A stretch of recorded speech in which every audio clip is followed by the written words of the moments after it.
good afternoon, good evening, everyone. Welcome to another episode of the Abdullah Sameer podcast.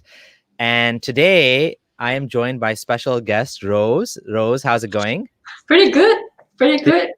So for those of you who are new here, I have this now on podcast format. So check it out on your favorite podcasting platform, whether it's Stitcher, iTunes, whatever you like. You can actually listen to this on there. So if it's easier for you rather than on YouTube, this is the alternative platform. It's usually posted a couple hours after the fact. So if you haven't subscribed to that, please do subscribe on there, and you'll get notified for when the new episodes come out. So enough about that.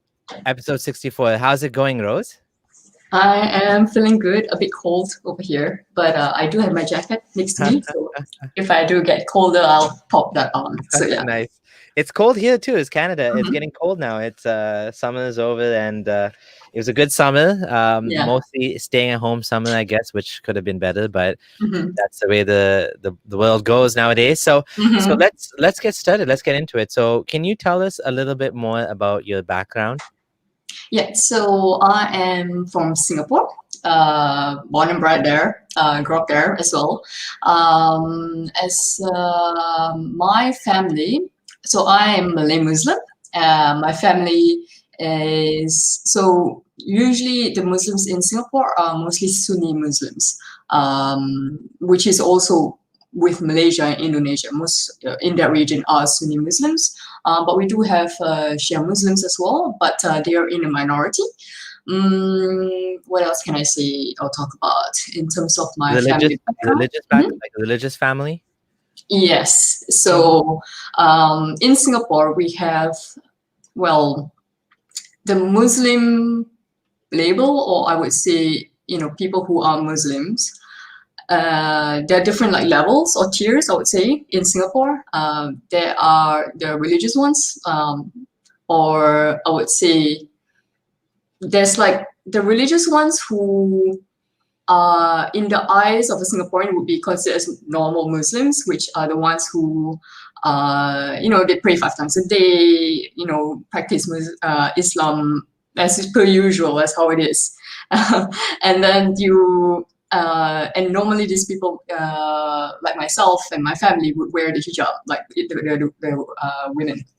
And then there's also the religious, Muslims. There's this stigma of being religious and then being normal. I don't know how to place it. It's in terms of being religious, it's really going to, for example, instead of going to a normal public school, you go to an actual madrasa that's 5 days, they go there as their normal education instead of going to a madrasa once a week or something like that. So in this sort of schools, the 5 days a week, the school that they would choose, madrasas. Yep. They, on top of the normal education that they would normally study in Singapore, science, math, all of this, adding on to that would be the Islamic studies.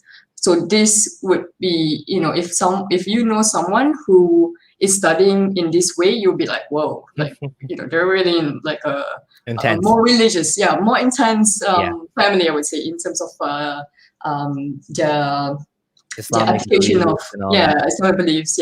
Are they are those is it a lot of people that are very religious like that, or are they a minority, would you say? I would say that they are in a minority, but I have to say that I did not really mix so much with this crowd. Yeah, because it's you gotta be either in a madrasa school in order to have that sort of connection. So for me, I did not really see a lot of that during my time in Singapore. So so you were more you went to normal school and all that, but you wore hijab. Your family was would you say your family was deeply religious, prayed 5 times a day, all of that? Yeah, normal Muslims, pray 5 times a day, read the Quran, pay zakat, fast, or in Singapore you say puasa, during the Ramadan, and for my family would go for the start of the Islamic calendar. and then there would be some sort of like festivity or like prayers that you can do. Oh yeah. So yeah. So we will go to this sort of events, I would say. And then there are like the other tier of Muslims where, their family are not so strict. They would, pray, but they won't particularly go to the mosque to do like these extra prayers and stuff like that. Like to them, it's not really a priority. So you have that, and usually in this sort of families, they don't like the parents don't put this like onus on their daughters to wear the hijab. Oh yeah. Whereas for my family, I started young, like to wear like the training hijab, and in Malay it's called anak tudung. So it's just basically like a small scarf, head scarf. Oh yeah. Yeah, and so It's the like one that has a hole in it already, right? You just pull on top. you just put it on top. Yeah. Oh yeah. So it's like the most simplest and easy, way to get a kid to be like, yeah, what's up? I mean, I'm ready. I'm going to school, or I'm going out. So. And what age is that? Like usually started at? For me, it started around. Because I was also going to madrasa like once a week, so then I would wear that. But training, like practicing this, started around the age of 5, 6. Jeez, it's pretty young, eh? Yeah. It's interesting that Muslim families tend to start the daughters wearing hijab, which is at an age where it doesn't really matter because you're just a child, right? Really speaking, right? And yet they complain about, sexualizing, non-Muslim sexualizing women, but isn't the hijab, do you think that the hijab is a sort of sexualizing of a woman as well, or like a young child even? I feel that for me, that they shouldn't be, or I would say like, this practice should not be coming into place when a child is still young, because they have yet to understand why they have to wear this. Sometimes the tactic is that, oh, you should wear this, otherwise you might go to hell. This sort of words. Yeah. It's not really great for children to hear, Yeah. For example, like especially coming to the age of puberty, then this would be, I would suppose this would be more in terms of like the Malaysian side of things, because they in normal schools they are allowed to wear hijab, but then in Singapore, if you are in like a normal public school, essentially because Singapore is a secular country, they don't allow this. Like they don't allow like for their children to wear hijab. Like this is not the case. There was like a case like, I don't know, I think in the 90s or something, or early 2000s, where a Muslim family wanted their kid to wear the hijab to school, but then the school was like, no, you can't, because it's not it's not permitted. So there was like a big hoo-ha about it, but then eventually it kind of died away. And so even still now, like, you're not allowed to wear the hijab in school. For young kids, you mean, like, but not like teenagers could wear? No. Even in teenagers, for example, in Singapore we have primary school, which is 6 to 12, and then secondary school is 13 till, depending on 16 or 17. So in this case, even during that time, you're a teenager. After puberty, you're not allowed to wear. Only after, for example, you like if you go into junior college, then you still have to like follow the school rules because they have uniforms essentially. Singapore, everyone has uniforms. It's only if you go to, for example, to take a polytechnic course, after your secondary school education. If you go to polytechnic, then from there, everyone wears whatever they want. You can wear the hijab if you want to. So that's fine. But if you go to JC, junior college, then in that sense, you have to wear the uniform and not, be able to wear the hijab if you want to. So that's like how it is in Singapore. So how do Muslim families like reconcile that? So like in your case, for example, you left Islam. We didn't get to you leaving Islam yet, but you left Islam 3 years ago. So you're an Mm. adult now. Mhm. You had to leave, Singapore. We'll talk about that as well. Mhm. But for people to understand the background and for me to understand the background, because my experiences in Canada are very different. Mhm. Okay, so maybe we can compare that a bit. But just Oh, yeah. for me to understand, especially. So you didn't wear hijab to school, but you wore it at home. Like I don't get that. Yeah. So the way that it works, for example, is you don't wear the hijab when you're in school, but let's say you go home and then after that you want to go out, then you have to wear it. Yeah, it's like, as long as you're not in school, you're not gonna be wearing it because it's against the school rules, right? That's So so yeah, weird. it's really weird, right? Because for me, I understand that, for example, in the UK or Canada, Yeah. you guys don't really have like a uniform Yeah, well, kind of they going do on in have, school. like, my son goes to Catholic school and they have uniform, but they're Yeah. allowed to wear hijab there. I mean, Interesting. frankly speaking, there's probably, I don't want to say for sure there's more Muslims in the Catholic school Mhm. than but there's probably more Muslims. There's probably more. It's close. Either there's more Muslims or there's like a very large number of Muslims compared to Christians in the school. Mhm. The reason they go to Catholic school is we have this weird. There's some historical reason why, I don't know why, but there's a historical reason why the Catholic system is funded. So we have two systems. We have a Catholic system and we have like another public school system, just a general. And you can choose to put your kid in either one of them. Both of them, you don't pay any fees.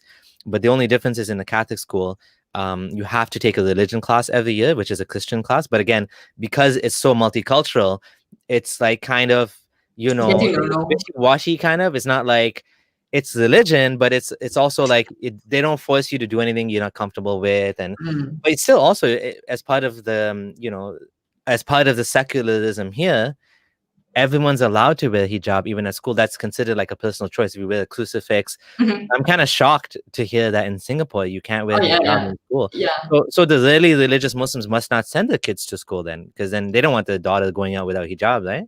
yeah. So that's the thing. Like that's why we have the madrasas. Oh yeah. And so in a way that kind of resolves Oh the, yeah. the thing, but then also madrasas are actually quite expensive. Oh So for yeah. me, like when I do meet someone who do go to madrasas, like for me, I'm like, this person or this family must be quite well to do, in that sense, because they're able to do, like send the kids to this place, which are usually a bit more expensive than like the schooling. Oh yeah. Mhm. Because madrasas, I believe they are usually private. So yeah.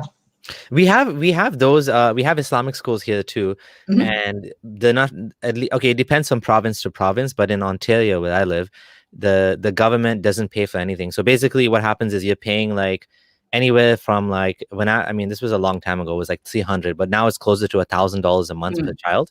Wow. So that's like a lot of money. Mhm. Most people, most working families cannot afford $1,000 a month. $1,000 a Mhm. month is like the rent. Yeah, Actually, the exactly. rent is more than that. So it's like probably like 60% to 70% of what average person pays for rent. Average person's paying like 1,500 to maybe about 1,500 for rent, let's say for Mhm. a two-bedroom. So this is like doubling, if you're paying 1,500 for rent and then you're paying another $1,000 for one or two kids for Islamic school. I mean, that's Mhm. a lot of money. So my wife didn't work. And so when I was Muslim, I actually put my kids in Islamic school because Mhm. even though that I didn't have any daughters at the time, it wasn't because of that, but it was just we were hearing these things from scholars saying don't put your kids in Islamic school. You want to don't put your kids in public school. Sorry, Yeah. you want to make sure your kids get the proper Islamic education. Mhm. And so we put our kids in these schools where they do all the classes and they have Islam and Arabic and stuff like that. But in retrospect, I think it was a waste of money to do that, because the schools I put my kids in, they weren't as good in my opinion as a public school system, because of course they were privately funded. They were not, they had they had donations as well, a lot of donations, and they were connected to the mosque. And the main reason wasn't for academic excellence, it was to keep your kids away from haram, right? Mhm. Mhm. So but at the end of the day, I think even the Islamic schools, when you put your kids in Islamic school, you still have that same struggle of this. The kids are going to be kids. They're all Yeah. going to get into bad things, and drugs and music, Mhm. and TV, the terrible music. The worst problem of all, music. Kids are watching Oh, TV. damn music.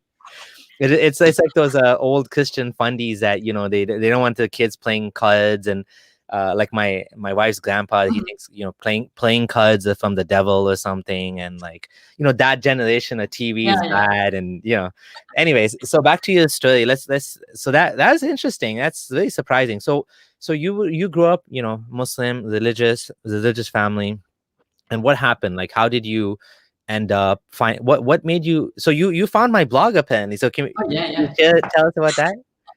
Oh my God. So, give you a bit of a background about how I was as a Muslim.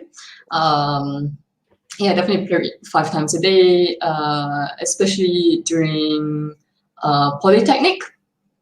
That was when you can wear your hijab to school, and pretty much you are on your own time schedule. This is what you can do.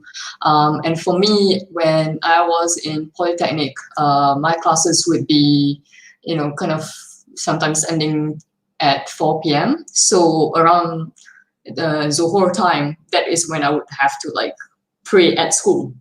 So in that sense, when other we have our breaks, and for me, I would spend that break time eating and then taking wudu and going for my prayers in a staircase area of the school, where no one is walking about. So that was how I was as a Muslim before I left. Yeah, and when I started to have doubts, well, this is the thing about my story, which is like, for me, I did all the practice and everything like this. Also, one, it's for the religion, yeah. And two, is also for my family, because they put so much importance on it that I felt like, yeah, I need to do this, And when I felt like, sometimes I didn't really want to do it, I say like, no, I must do this. I need to keep myself stronger to the faith. So that was also one of the reasons why I started to pray in the school facility. Just to keep on that iman, strong. So for this, when I decided to really take a look at my life and see what is it I'm unhappy with, because at the time as well I was just like, I did not really feel happy about being, I would say, in a place where I could not be myself. And I am the sort of person who love music. I love going to gigs. I love hanging out with my friends at night as well. You're not doing anything, you're just hanging out with your friends. Yeah. And sometimes that Just can be going like, out, just going, yeah, being a teenager, yeah, living your life. exactly. Yeah. So sometimes that like can crop up to be an issue, but I'm like the last child, so sometimes I do get my leeway. Yeah. So for me, once I like, I would go to gigs with my hijab on. Like that's not a problem for me. Like I'm fine with that. Yeah. And like it's really nice to be, experiencing what you love, exploring new things. But then there are times, for example, when my mom really would be like is saying the comments, like she's not directing at me, but mostly like indirectly, like saying like, oh, people who go to concerts or people who go to and they're dancing, like like saying it as if it's a very Horrible thing, right? yeah, very horrible thing, like Yeah. it's so bad, like how Yeah. could you, something Yeah. like this. So like even though it's not directed at me, Yeah. I felt like, oh, like, maybe I should be doing this. It's Yeah. like guilt tripping essentially. Yeah. So like she didn't do it that often, but for me, it just kind of rings in my head, Yeah. like maybe I'm doing something wrong. But eventually I was just like, let's do an experiment on how I feel about the hijab. So I started to go out without the hijab on. Yeah, this was a very difficult decision and very difficult, I would say, to execute this to me was really scary because, especially the first time, and I had a panic attack, and this was my first ever panic attack. After that, I never really gotten any, so this Okay. is like the only time I've had one. And when I went out without my hijab, what I would do is that I would go out with it because maybe a family member is at home, so I just have to wear it when I go out. And then I would go to a nearby shopping center and go to the washroom, take it off, and all. But I would always have like a hat with me, just in case, just to cut if someone notices me or if I feel like someone's looking at me, I'll just look down. So in that sense, I didn't want to be caught. Like that fear of, oh, I cannot be caught without my hijab on is so in your face that, you feel like, why It's do I feel like, terrifying. yeah, it's really terrifying. Yeah. And, it really makes you think like, why do I feel this way? So when I was thinking about this, like, why do I feel this way? Why is it that I feel that my hair is a sin? Like showing my skin is something wrong. And it's not like you're walking around in a bikini. Like obviously you're gonna be like people be like, what the hell is wrong with you? Yeah. Even normal people will be like, what is going Yeah. on? So in this sense, I was just like asking myself these questions, like, why do I feel this way when it's just my hair? Why do I feel so wrong about my body? So I had to question this. Before I did the experiment, I was like, yeah, I didn't really question the idea of wearing a hijab. Like, why should we do this? Yeah, you should do this because you want to cover up your aurat. Okay, yeah, sure, I'll take it.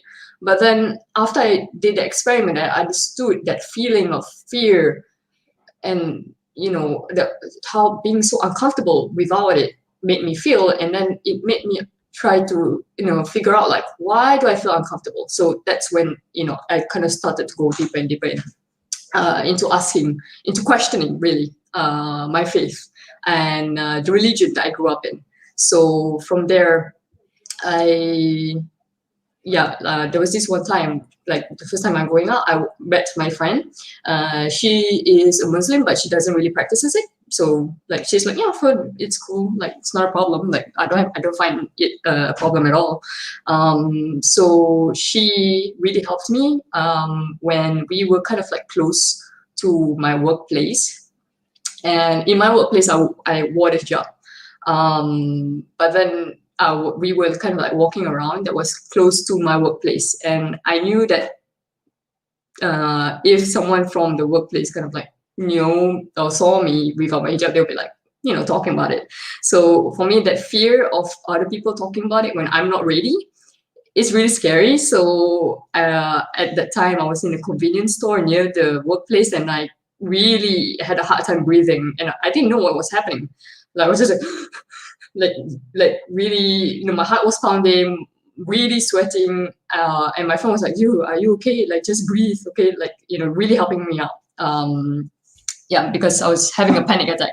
Only then I knew what it was. So this just showed like this is how difficult it is to take off the hijab. It's not at all an easy thing at all. And I know my wife actually, even though she's not from a Muslim family, but even for her, just with her friends, and it was very difficult, and she was still Muslim at the time. But it's tough to take off the hijab. So you were still Muslim at the time, and you were just thinking of not. So you were still Muslim, but you just wanted to kind of express yourself. You didn't feel like you wanted to wear the hijab anymore. And even as a Muslim, this was like incredibly tough. Yeah, for me, that hijab, because for me, the hijab is an identity. And even before, like, me living Islam, like when I am looking at other Muslims, especially Muslim women, if they're wearing the hijab, I'm like, hey, we have a connection, something like this. And so that's how, so this is the thing that I don't really like about the way that the dynamic is like in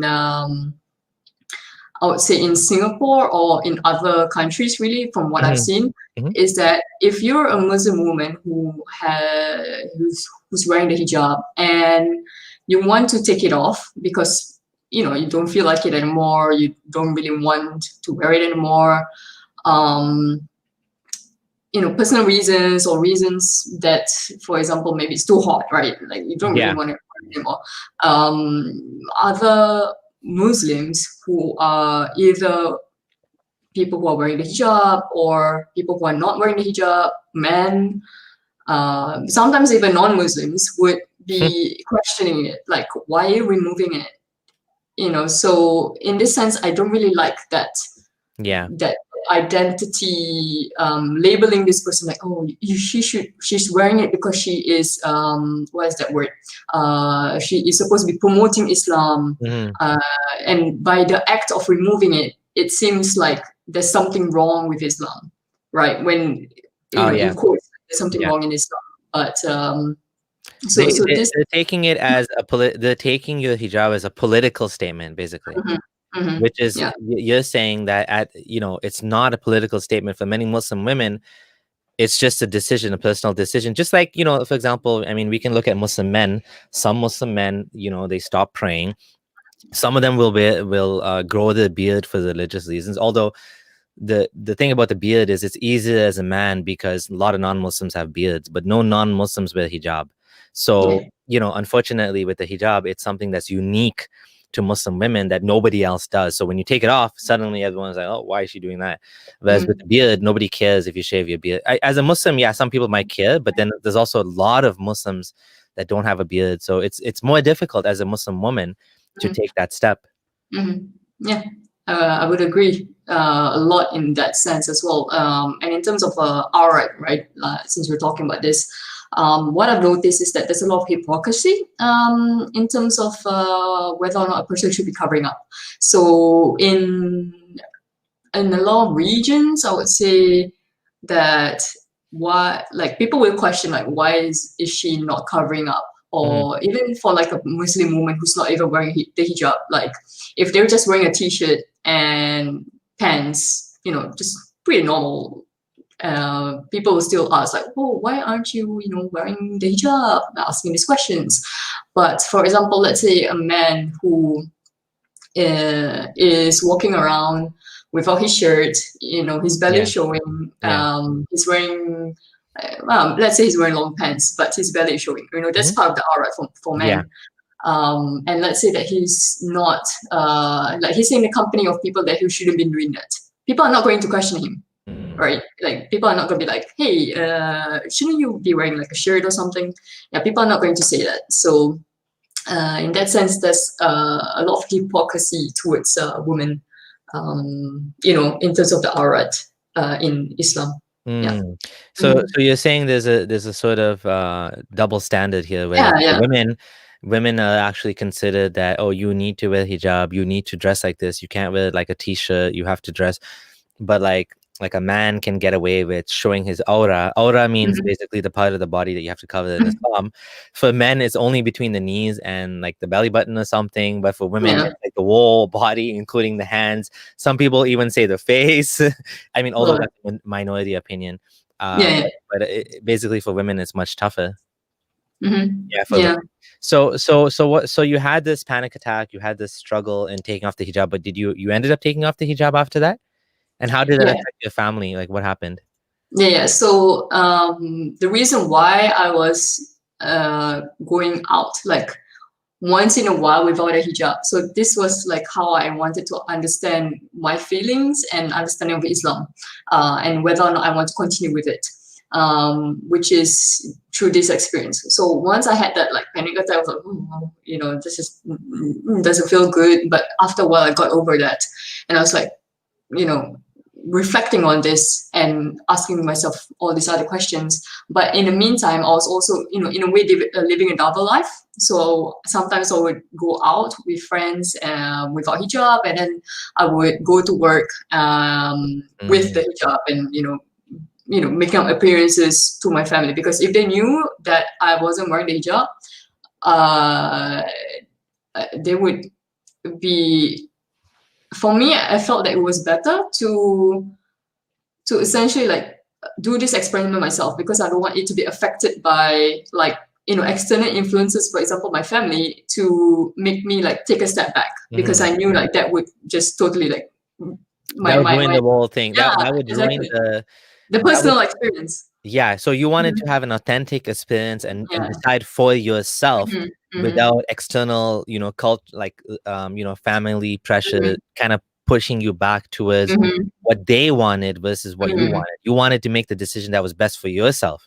Mm-hmm. Mm-hmm. Yeah, exactly. And I mean, you already have like cultural, societal factors that is already kind of in your head, right? So it doesn't like, you already have that. So you don't really want an immediate family reaction to that sort of Yeah, authentic experience. Yeah. yeah. Well, you're trying to make baby steps towards living an authentic life. Already, your family is kind of putting you in the situation where you have to live a double life. Mm-hmm. Not because you want to live a double life. Of course, you want to tell your family, you want to tell everybody, and everybody I know who, like, for example, left Islam or took off a hijab or whatever. Even let's say the gay and the family doesn't know. They want to tell their family members. It's just that sometimes the consequences are too high, and the cost of telling them, it's just not worth it. So they just have to live a double life, and nobody likes living a double life. It sucks. It sucks. Yeah, we all want to be accepted for who we are. We want people to know and love us. And that's what intimacy is. Intimacy is to expose yourself and who you are and all of your weaknesses to someone else. And when you don't have that with even your own parents and you have to hide things from them, that sucks, basically, right? Yeah. It really, I mean, you don't want to be lying to them, right? Like no one wants to lie to a family member about your own authentic self. But if you're doing the risk assessment and you see that if I were to do this now, like they would probably, I don't know, throw you out and all the horrible things, then it's really difficult to take those steps comfortably, or make it into something that's comfortable for yourself, because you feel like, oh, it's like a hard choice, right? Oh, should I live my authentic self, or should I be disowned by my own family, right? It's really difficult. It's difficult for us. Exactly. Yeah. So just to remind anyone that's just joining now, I'm speaking to Rose, Fattally Honest. She has a YouTube channel as well, which is linked right in the title. You can just click on the name Fattally Honest. It'll take you to the channel. Do subscribe to her and support her. She makes some really nice, interesting videos, not just on Islam, but on culture, on sexuality, on different things like that. So do check out her channel. And she's an ex-Muslim woman from Singapore, no longer in Singapore. We're going to talk about that. So those of you who are just joining, that's who I'm speaking with. So let's continue from there. So what ended up happening after that? Like, so you took off the hijab. Did you tell your family, or what were you doing? Yeah, so I really remember this day. I after like a few times going out with a hijab and stuff like this, it took a while. Like I think I started like taking off the hijab in 2016, and then it's like what, half a year process for me, or 8 months, something like this process for me. And I read a lot more about Islam, not just reading the Quran, which is in Arabic, and you don't know what you're reading. It's very, so the connection of understanding the meaning is difficult there. So what I did was to read translations. So this is the part where a lot of, for example, my Muslims would say like, oh, you shouldn't be reading the translations. Maybe they're translated wrong.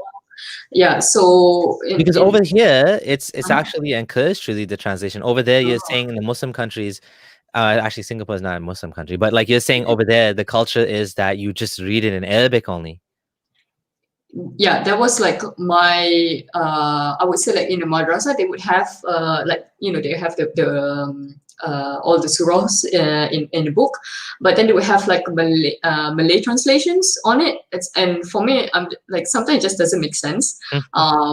So like in that sense, I wasn't really, like when I was young, I wasn't really interested in like understanding the surahs at all.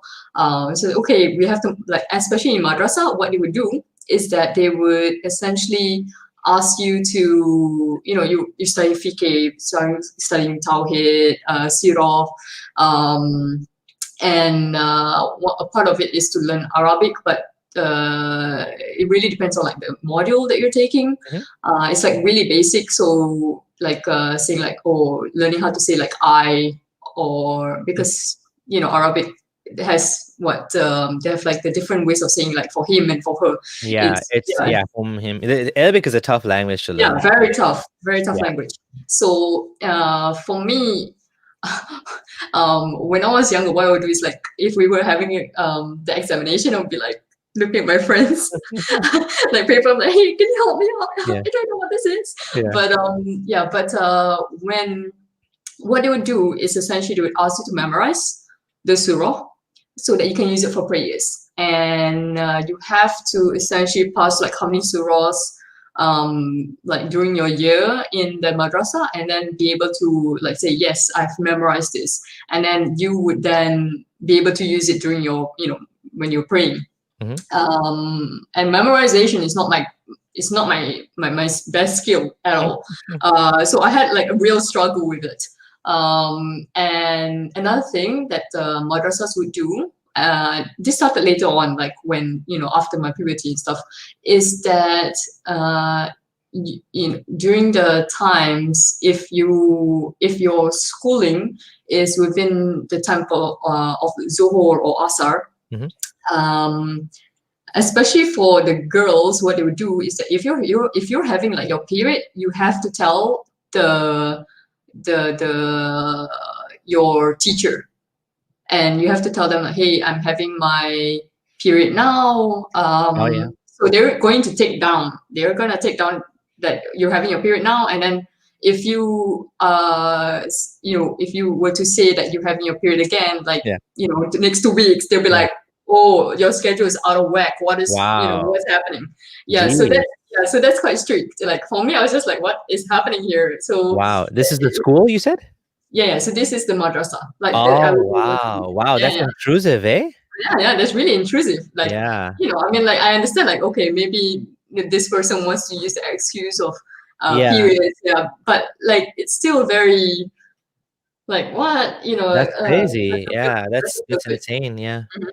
So you started reading the Quran in Malay or English, or what so like what I would do is that when I was having, like, I didn't understand or like did not really find that surah is just really weird, I would go to English translations and read them, be like, okay, I've also, like, during that time I was also reading more about Christianity, reading more about Judaism. And in our school, of course, they taught us that, okay, these are all the Abrahamic faiths and Islam is the last one, so it's the truest religion, like it's the true religion, so you should follow it. It's the last one in the book, in the series. So in this case, for me, I was like, okay, I was taking it for granted that it is the true religion.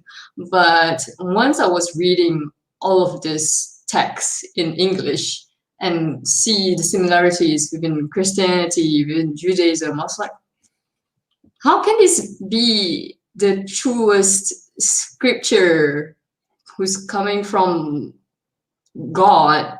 And you're just reading a bit more and more and more, and in the end, I just felt so tired of it all, because you get to a point where, okay, all of this like words and stories, really, okay, like fine, but then you're making laws based on that.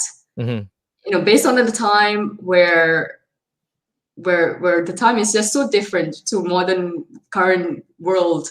How is it possible that the law hasn't been changed accordingly to the times that we have right now? And why do we still have to adhere to this? Like for me, as an ex-Muslim, I would say that it's fine if you want to pray 5 times a day. Like, I have no problems with Muslims at all. Like, you do what you want to do as a Muslim, as long as you're not A, harming another person, B, what's that called, restricting someone else's life choices. Like if another Muslim wants to remove their hijab, then another Muslim shouldn't be saying like, oh no, you shouldn't be doing that, you know. But unfortunately, the way that Islam is right now is not very, I would say, open or friendly towards change. I mean, I'm not very particularly sure on how it is there in Canada, like liberal Muslims and stuff like this. Because in Singapore, I would say that if you do, I mean, you can have liberal Muslims, but in terms of important topics like FGM, for example, it's not really something that is widely talked about, unfortunately. So yeah. So in Canada, we have a lot of liberal Muslims. I'd say, I don't know. It's kind of hard to define what liberal Muslim is, because some people are liberal, but they still support weird Islamic, like bad things in Islam, right? I'd say majority though, like truly speaking, majority don't pray 5 times a day. And I think this is in all countries, not just Canada. But in Canada, like my family is exceptionally liberal. We're from Kenya. And they didn't even mind that I left Islam. They don't even care. They're like, not don't care, but like some of them, the more religious ones were like crying and sad, but the less religious ones are like, it's up to you. You can do what you want. And, Indian Muslims tend to be more liberal than Pakistani Muslims. That's what I found. So my family goes from India. And yeah, like you were saying, when it comes to, reading the translation, there was a comment someone left that the ustad or the teacher doesn't care if you understand. They just want you to read it. When you start reading it for yourself, you see a totally different image, and you get a totally different idea. So before we continue, I just want to say thank you so much to David Wood. He just gave an extremely generous donation for my wife, more than the biggest donation I've ever got. Actually, this is crazy. Like, this is above and beyond. And David Wood, honestly, you are such a kind kind person, and I really do appreciate you and all you did. Also, you helped me leave Islam, and you had an influence on, obviously I don't believe in Christianity, but you are truly, honestly, a good person. I truly believe that. And I'm not just saying that because you gave me a donation. And there's other people who I won't go on the platforms and won't work with them, but I do work with David Wood, because I do think that he hits the mark over and over again. David Wood, I really appreciate it. Thank you so much. I had to say that. Sorry to interrupt a conversation, Rose, but it's good. This is it's MVP. This is crazy. I really do appreciate it.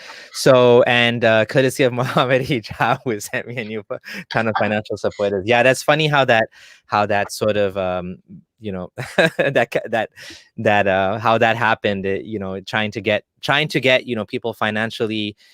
This is what happens to ex-Muslims and activists who speak against Islam. They try to hit you where it hurts the most, which is financially, because you depend on this. When you start doing this full time, you need the money to continue doing it, because this is what you do for a living now. This is your life, right? You're actually building content. You're creating content for people to leave Islam, or at least to know, to be a little bit more skeptical and not necessarily go down too deep into the rabbit hole.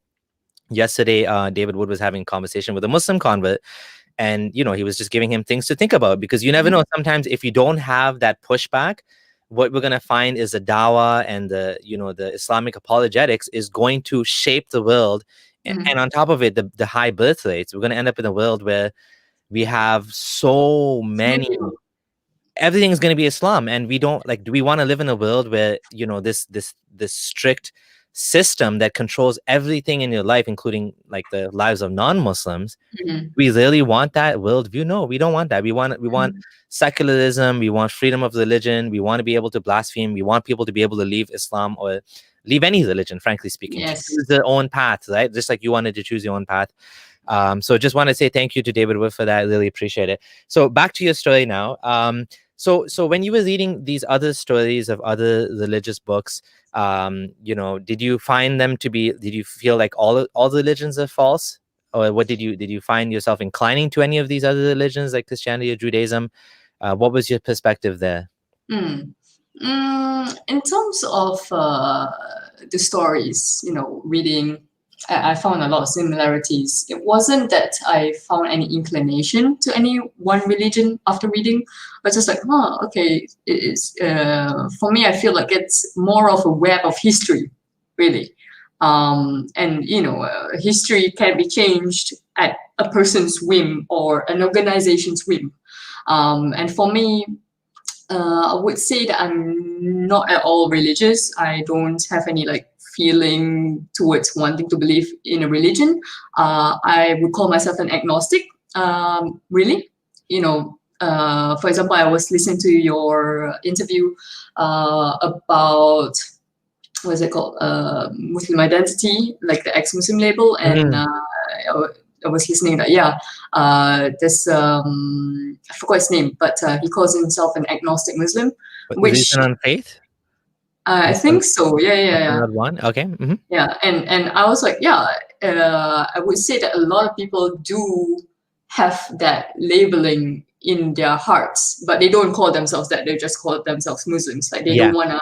They don't want to out themselves by saying, "Oh, I don't think I really believe in Islam." Yeah. Like they don't want to out themselves like that because they understand like that would not be a good thing. Like it's not normalized yet, so that's the thing, right? That even like I saw a comment earlier on where it says, "Oh yeah, Malays are, they would seem as a person who is a liberal Muslim, but once you touch on the things like, for example, the Prophet Muhammad, or like other things like eating pork, then they would be going on like full Muslim mode and telling you like, oh, what are you talking about? This is not Islam. How can you say such things to me when they themselves are like, for example, drinking, whatever. Yeah. That is the weirdest thing ever. I always had a struggle with that. I don't understand people like that. I believe, and I think you were probably in a similar situation. If Islam is true, then I need to do everything that Islam says, because what's going to happen to me otherwise? And not only I need to do everything that Islam says for myself, I need to make sure that everybody else does that for their own good, for their own protection from this God that will punish them. And so like when in Ramadan in Canada, I used to look at people eating, and I used to be like, oh my God, all these people, they're doing all these sins and they're going to be punished for this. And I felt bad for them, right? I didn't hate them. I didn't have that perspective, but I felt bad for them. And the same thing you were saying, that when you have it's strange, you have people that they don't do any of these things, yet they still supposedly believe in Islam. It's very weird, right? Like, you know what I mean? Maybe they are a little bit agnostic and they really a little bit skeptical, but they don't want to admit it to themselves. Yeah. They don't want to question it properly. I think that's the thing, and I think it's for them maybe it's scary to even like question something that their family has possibly taught them in one way or another. So I suppose in that sense, they don't want to break the culture in that way, the way that they've grown up. Even though it is very clearly stated, like if you do this stuff, you will go to hell, right?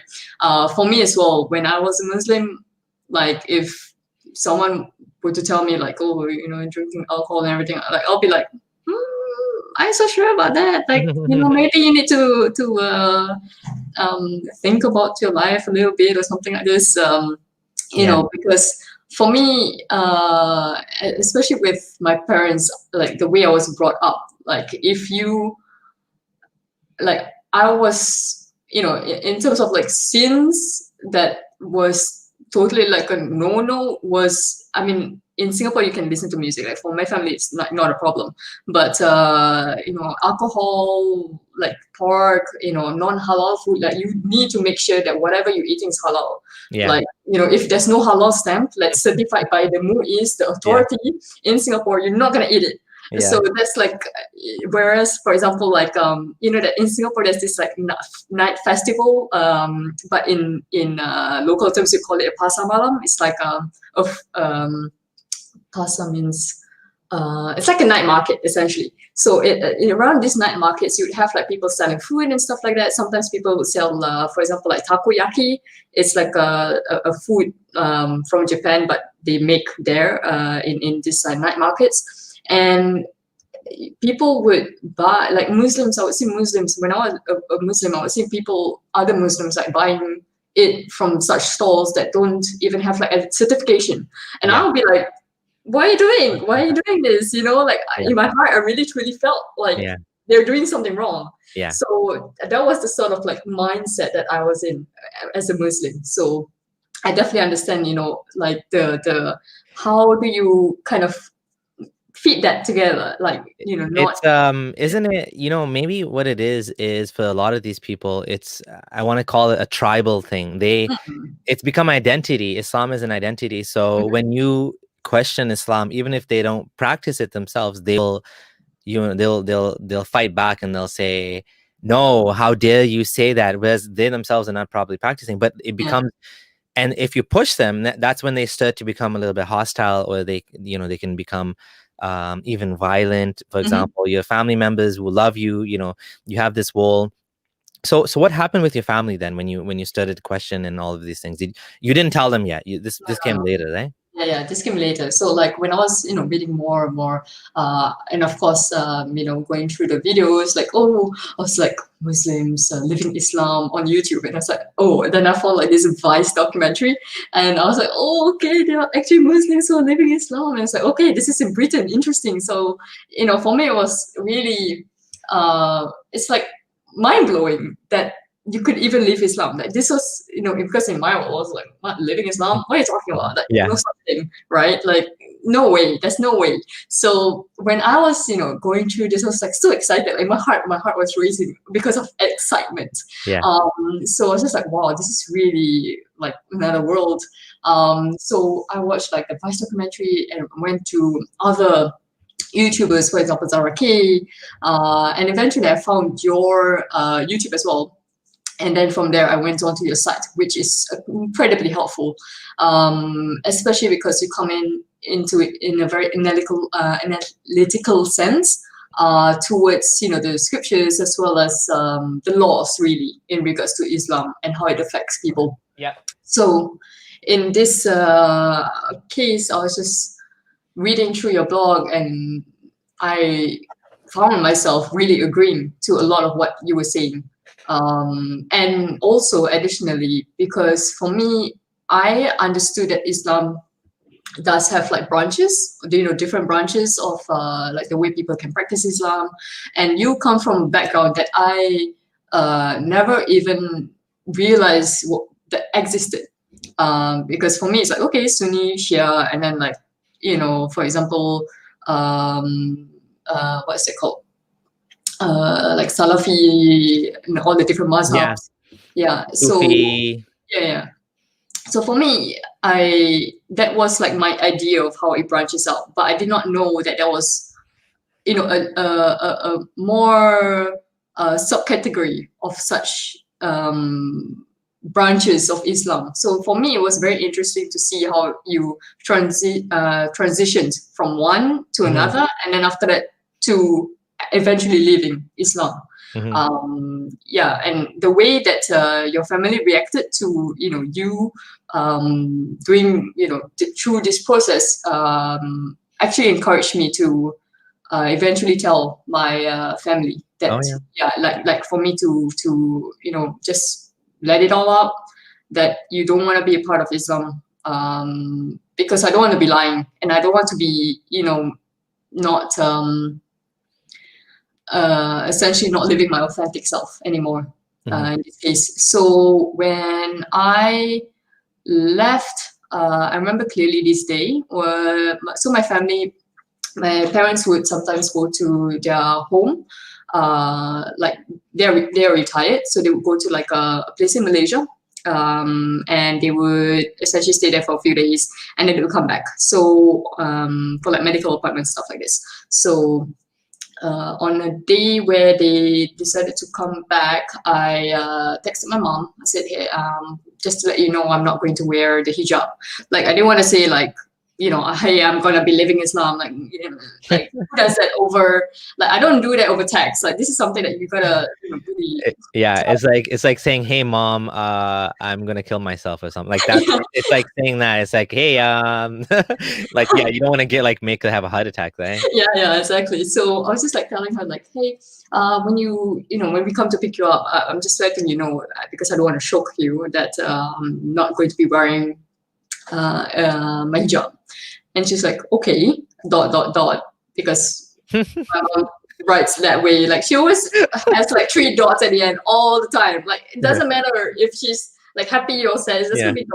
So so and then she said, okay, but can you wear something that covers your head? Like I'm like, okay, fine. I'll wear a hat. Like she, it's like, can you please like wear like a, I don't know, like a hat or something? I'm like, yeah, Were sure. you meeting in public or where were you meeting? Yeah. So it's like okay. in public. So essentially, we will pick them up, which is in Woodlands Causeway Link area. So all the Singaporeans would know this. So we would meet there, and then we would eat at a nearby coffee shop. And yeah, I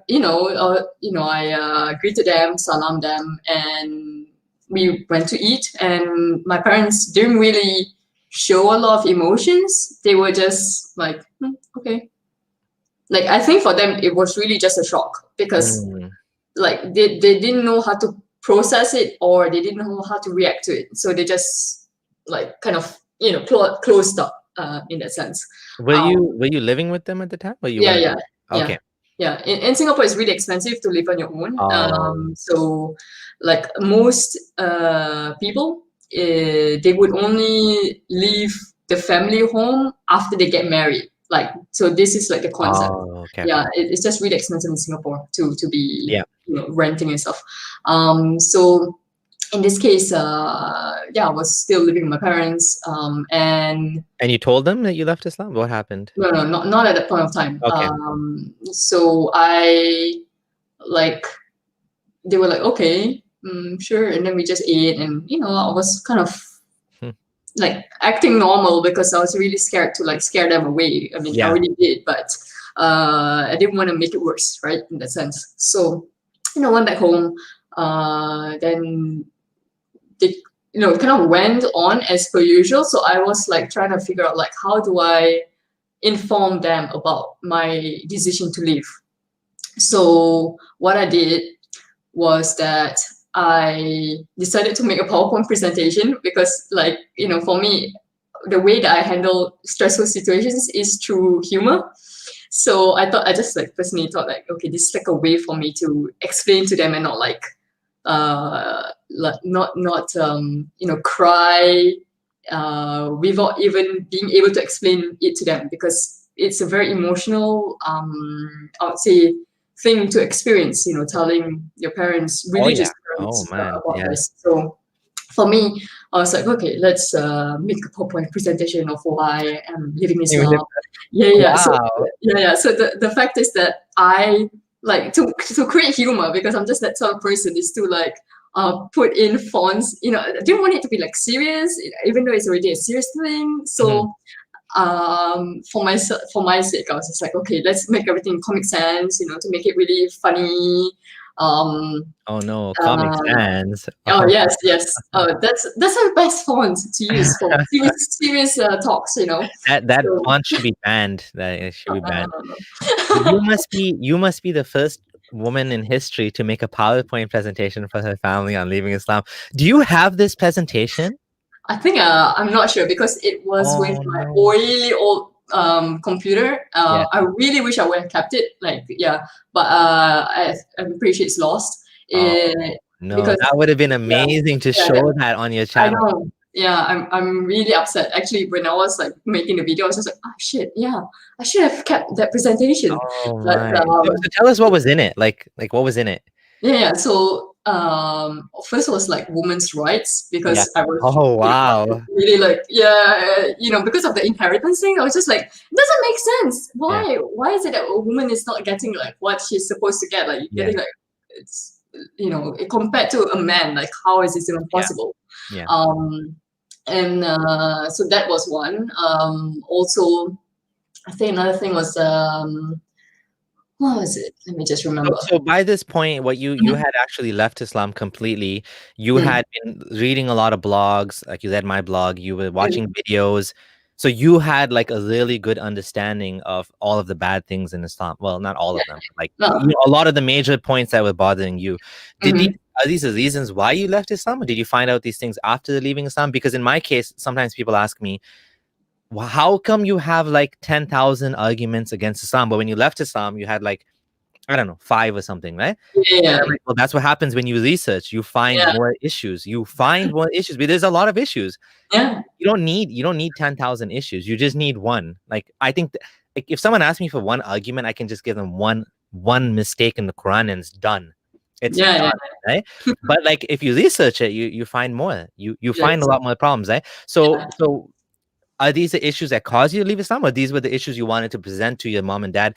Did you want them to leave Islam too, or you just wanted them to understand you?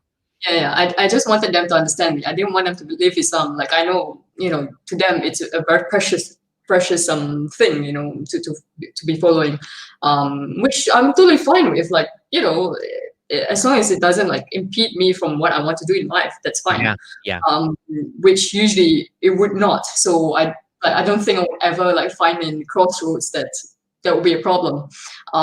So in terms of my reasoning, yes, as you said, like during when you're actually researching this, you find more and more problems, and you're like, why am I even still following this? In the beginning, you feel like for me, I wanted to leave Islam because of the restrictions, I would say, that is put on to a Muslim woman, yeah. especially with the hijab and the expectations of upholding the religion, and making sure that that you are representing the religion really. Yeah. But I was you just like, you took off the hijab though. So the hijab, like you already took off the hijab. So that wouldn't have let you, why would that make you leave Islam when you already weren't wearing it? oh no, as in like my parents didn't know that I was sneakily removing the hijab. Like the only time that they understood that I'm not wearing the hijab anymore is when essentially I told them, like, it was like a two-part thing. Right. So I told them I wasn't going to wear, and then after that, the presentation. So in this sense, for me, like if I were to like take a step back and kind of like branch out like the two scenarios that could have happened. A is that I would have removed my hijab, told my parents that I'm, not going to wear it, but still be Muslim. I think that eventually they would still want me to wear it. And if I were to get, for example, married to a person who, let's say, who is not a Muslim, Mm. that idea is still not like they won't be comfortable with it. Like they would Oh yeah. totally want me to coax my partner to convert into Islam. So this is something that I just wasn't comfortable with, and I was thinking in that sense, like if I want to not leave Islam now, then no matter what sort of like decision I would do in the future, it would still kind of impact me in some way that I did not want. But isn't it the case that you could wear hijab or not wear hijab, pray or not pray and still be Muslim? Like to me, it seems like there was something else, not just a hijab, like something deeper that made you were questioning and like the belief system of the Mhm. religion. Like, Mhm. was there like a fundamental belief you didn't believe in? Yeah, Like, I would suppose so. I mean, now that you're digging deeper, I haven't, like it's been a long time since I've, got into this hate space because, yeah, it's like when you're questioning, you really like, oh, think yeah, more about it. So yeah. let me get back into that zone. So in this case, I would say that in terms of the fundamental belief, in terms of submitting, this is the thing that I, feel is not really something that I like, or like, for example, the free will that you have is something that like you need to believe in God, but you also have the free will to do whatever it is to achieve, whatever that God is able to give you, right? Mhm. Something like that. So in my case, like I've always believed like that whatever you do in life, in terms of like free will, eventually God will, like in terms of fate, like if something bad happened to you, it's because God wanted it to happen to you, and you have to take it, or you have to do something about it in a way that is either positive or negative for you. But essentially, you're still putting it in terms of, oh, God did this to you. Like, it's not like you're the one who, how is it that you have done so many things right, in like like, let's say, like okay, maybe you want to get a, I don't know, like go to the park, something like this. You want to have a good time, and then you go and take the bus, and okay, that's fine. And then for some reason the bus got into an accident, and then like in that idea, it's like, okay, God made this accident happen. Yeah. So in this case, like what?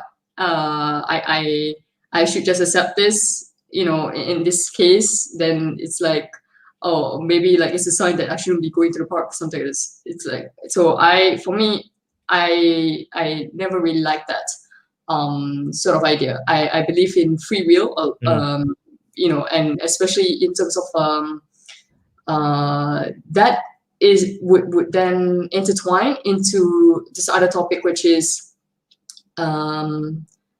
God is giving you problems, or God is giving you trials and tribulations because you've done something bad in the past. So you need to go through this because it's a trial by God, and you want, God is essentially like testing you, testing your strength, testing your faith. So you're like, what kind of reasoning is this? This is something that I truly don't agree with. And also in terms of, like, for example, especially in Islam, like gays or people who are non-binary, LGBTQ plus. This is something that when I was growing up, my parents were quite against. So, me growing up and understanding, like, there are some people in my school that are, lesbians. And for me, like, I didn't have a problem with this. Like, I'm totally cool. Like, yeah, I mean, and they're Muslims. I'm like, yeah, it's not a problem. Like, okay, for me, like, I didn't find anything wrong with that. But then if you really follow the scriptures or the way that Islamic law works, you just find that it's against such people. And for me, I just couldn't agree with that. And for me as well, like the hypocrisy of people saying like, oh no, we accept people who are like this, but then don't really talk about the laws, the Islamic laws about that. For me, that's really hypocritical. Like, how can you, be for LGBTQ plus, but then not even question your own faith that is against group of people? Like, for me, I just don't agree with that. The punishment for homosexuals, at least men, I don't know about women, but is to be, thrown off the rooftops in Sunni Islam, right? So it's pretty severe punishment. So you found an inconsistency between let's call it human nature and what this religion was teaching. What about the science? Did you find issues with it? Because you said you found my blog scientific. Were there scientific issues as well at all, or was it just like you felt like this religion was incompatible with the modern world and the way I wanted to live? Yeah, I would say there's scientific reasons as well. For example, the way with how a child is conceived. It's like, okay, a clot of blood. Like, okay, I'm like, how? I mean, I understand that women menstruate, but I mean, if you don't have this and that, you're not gonna have a baby, Which is funny because the Quran doesn't mention the female egg, but yet Muslims use this as a miracle. Like, look, it's a miraculous explanation of embryology, like as if Muhammad couldn't have seen like an embryo of like a duck, or I don't know if they had ducks, maybe goat or something. A duck. I don't know if I thought of a duck. So that's one that came to mind. So this is what happened. You felt that Islam was false. You left Islam. You told your family you weren't going to wear hijab. they were in shock, but you were still living with them, and then eventually you told them. Yeah. So you told them while I you were told still them. living with them, or you left home first? What happened? No. I told them when I was living with them, and I think when I told them about the removing the hijab, I also at the same night. So it's like the two things Oh, were on the same night. So oh, you like told them. Okay. yeah. So in this case, then they were like, oh, okay. Yeah, a lot of crying, I can tell you that. For me as well, because I just felt really bad, seeing them cry. So I would say it was heartbreaking. And it's very difficult, especially for my mom. And during that time, I just remember really like hugging her just to console her. Like I definitely understand that this is something that she doesn't want, but if I don't do this, then it's just not going to happen, and I'm just going to live my life as a person who's really unhappy. Yeah. And I don't want that. So after I told them, the next few months really was unpleasant, like really psychologically unpleasant, um, and also very hard because my whole family didn't really speak to me much. Okay. Because my relationship with my family is actually really good. Like before then, like we would joke around, and I would talk to my dad a lot. But after that night, I would say it was difficult for them to talk to me. I suppose comes with a shock, as well as not being able to understand how to really talk about the issue, or they probably haven't had anyone else or seen any other family who had went through this sort of experience, or as an example or a reference, like how did they handle this, like a positive example, or at least some form of a way that they can be like, oh, okay, so this is something that does happen, because for them it must be like, how can she live, how can she live, that there are no other Muslims that we know of that has left. So That's true. From their perspective, being older, they don't probably go on YouTube. They don't have exposure in the schools, and you actually, our generation is so different than their generation, right? And so I guess that's understandable. I know other ex-Muslims that I feel like it's unfortunate they didn't tell their parents, and they're in the 40s, and some of them in the I don't know, maybe even 50s, and they don't want to tell their parents because in their situation they're able to do that. For me, I'm like you. I couldn't do that. I have to tell them because I can't live this sort of. I can't pretend to pray and pretend to do all these things. I just can't do it, And it's more difficult in a Muslim society. Like in your case, it's even more difficult. In my case, like I'm in Canada, so if I eat in Ramadan, it doesn't affect me in any way. If there's no hijab, I have to take off. No one's gonna notice. All those things. So it's a little bit different situation. So I understand that. So you told them there's a lot of crying because, of course, they think you're going to go to hell. That's why they're crying, right? Yeah, definitely. Like no way. And especially after my, because I wasn't, then since I've already told them that I wasn't going to wear the hijab, I would go out without wearing the hijab because I already told them. So like that for me was like a relief because then I wouldn't have to go through the hassle of putting on. So man, leading a double life is really hard, and for those who are stay strong, you'll get there. Okay.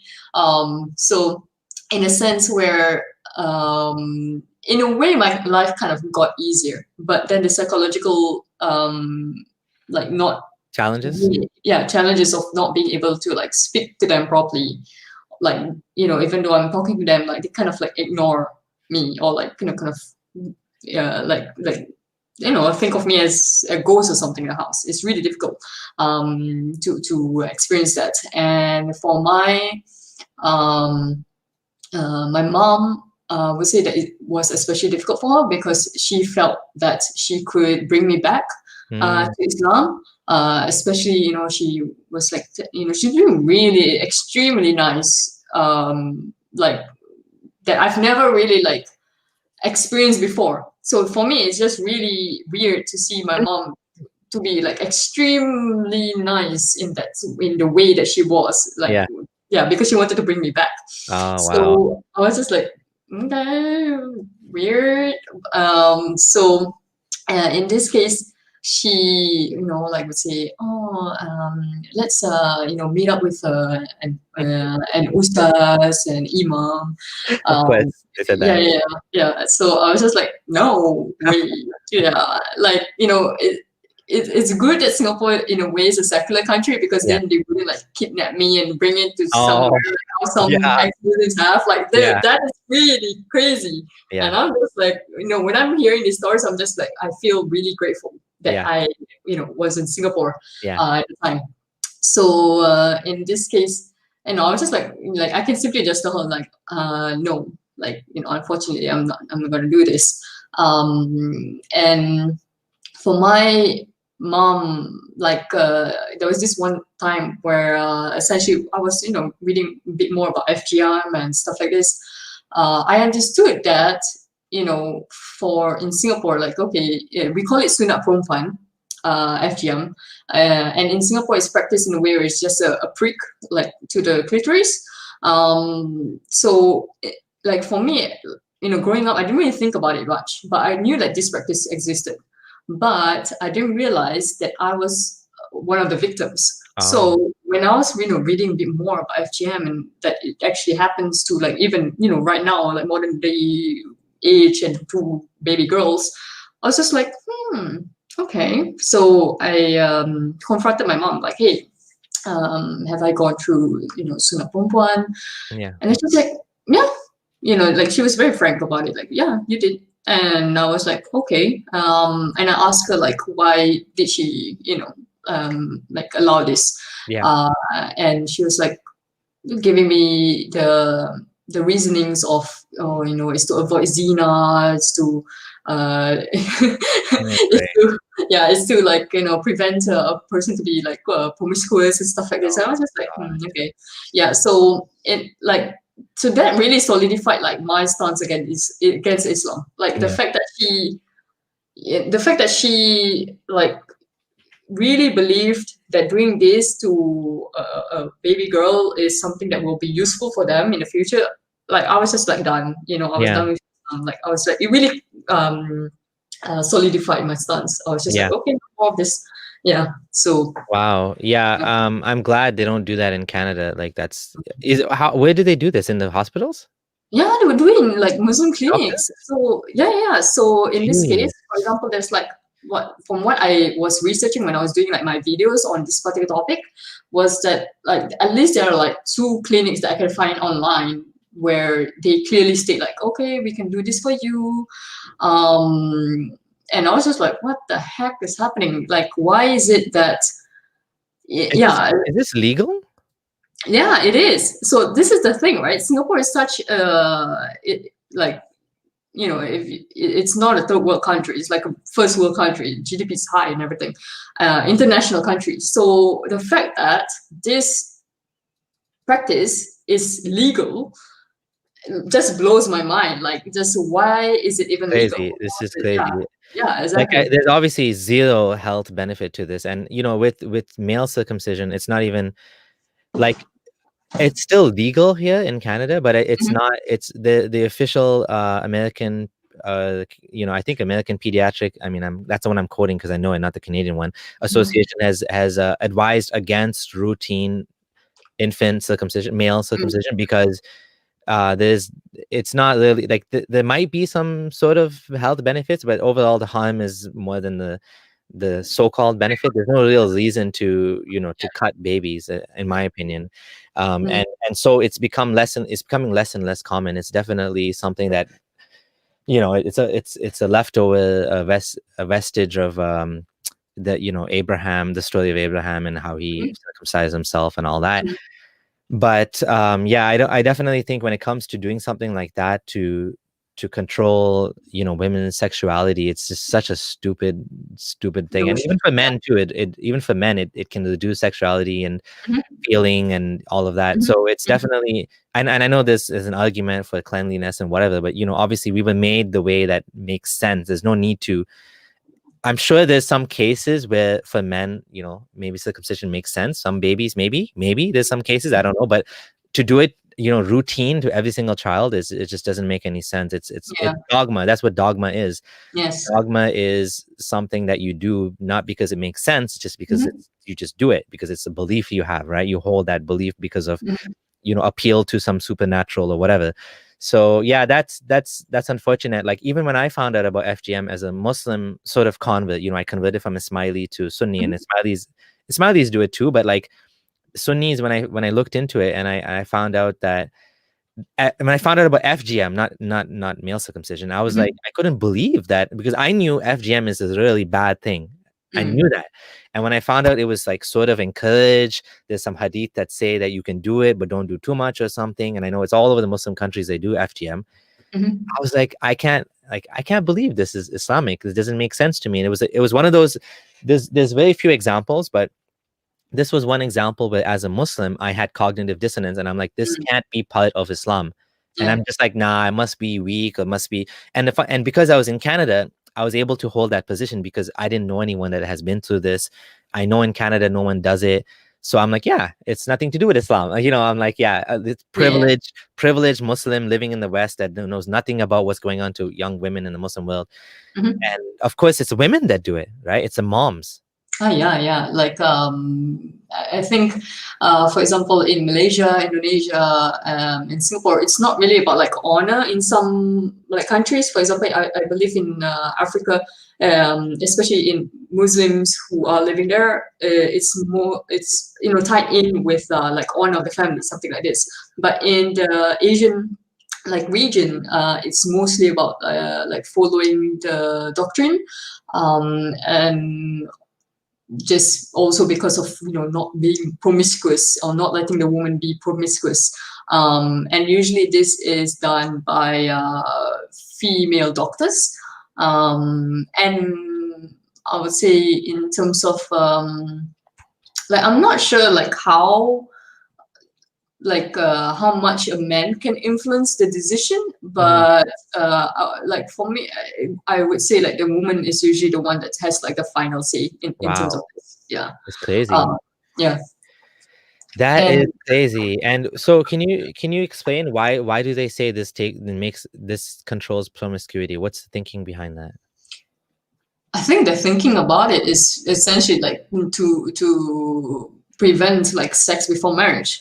Yeah, like essentially that's like the main What's the thing, right? connection? What's the connection between those two things, like FGM and sex before marriage? I mean, you could still have sex. Oh, yeah, yeah. Like, as in, what they want is to make sure, like, okay, if this girl who grows up into a woman doesn't really like feel the need to, for example, Mhm. masturbate or whatever, like and have like that sexual need, then they would not be so prone to, I suppose, look for a partner or a person that could go further, right?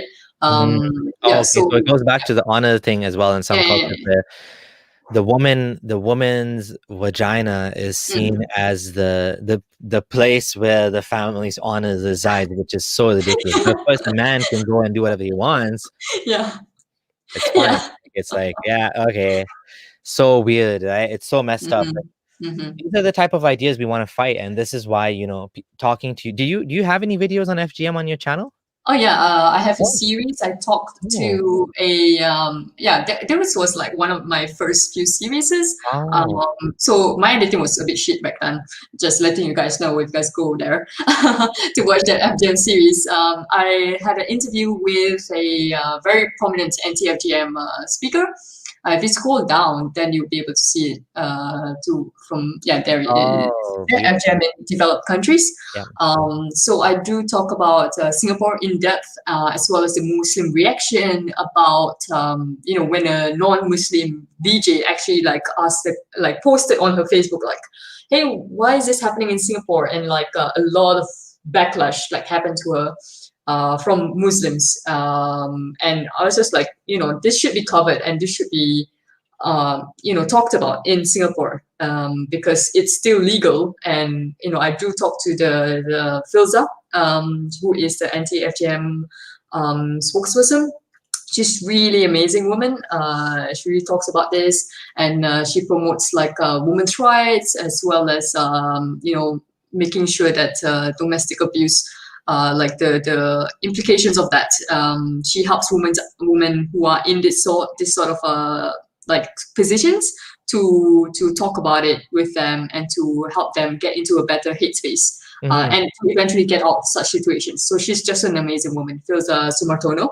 And in the interview, I spoke to her, and she gave me a lot of facts. And the thing is, it's really interesting, is that because in Singapore you have a lot of races, so you have like Chinese, you have Malays, Indians, then you have like Caucasians and whoever else.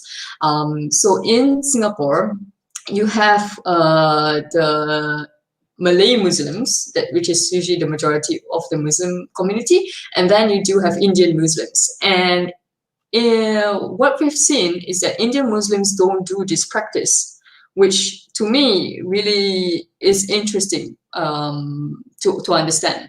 Oh, so wow. yeah, for me it was like, what, like this is interesting to understand, because they don't do it, and this other branch does it.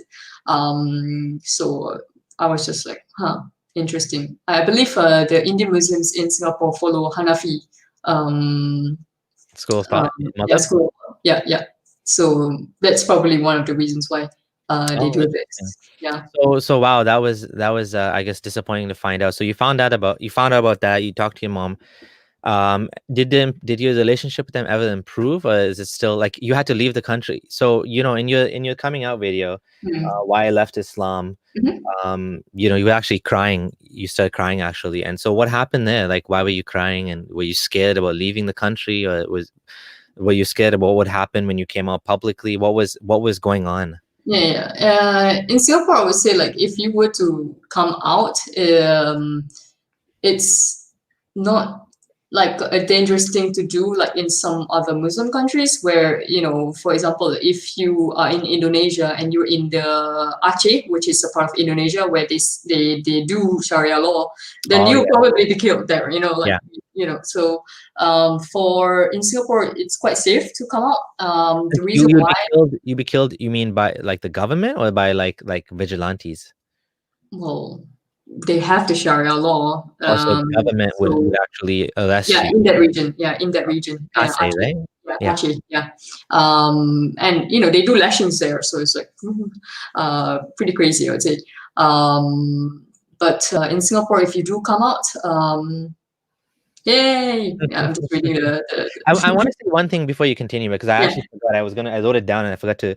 I wanted to mention that I just think that as part of the work that I'm doing, I think it's important to highlight that you were able to leave Islam and your family did not actually hurt you in any ways. And I want to make that clear, because there's this idea, and I think we do a disservice to a movement when we make it sound like everyone that leaves Islam is going to be killed. I think we need to not over exaggerate that, because we start to sound like drama queens.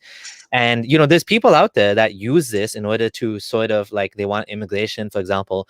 And I always tell people that if you want to immigrate, if you want to leave the country, work hard, build some skills, leave on your merit. Don't leave as a refugee. Now, of course, there is situations like this guy I spoke to in Kenya by the name of Hassan. Oh, that's not his real name, but he tried to hide his apostasy. He was outed by a family member that exposed him, and he got almost killed. People hit him with a rock twice. He was like literally almost killed, and he's lying to them. He said, I'm Muslim now.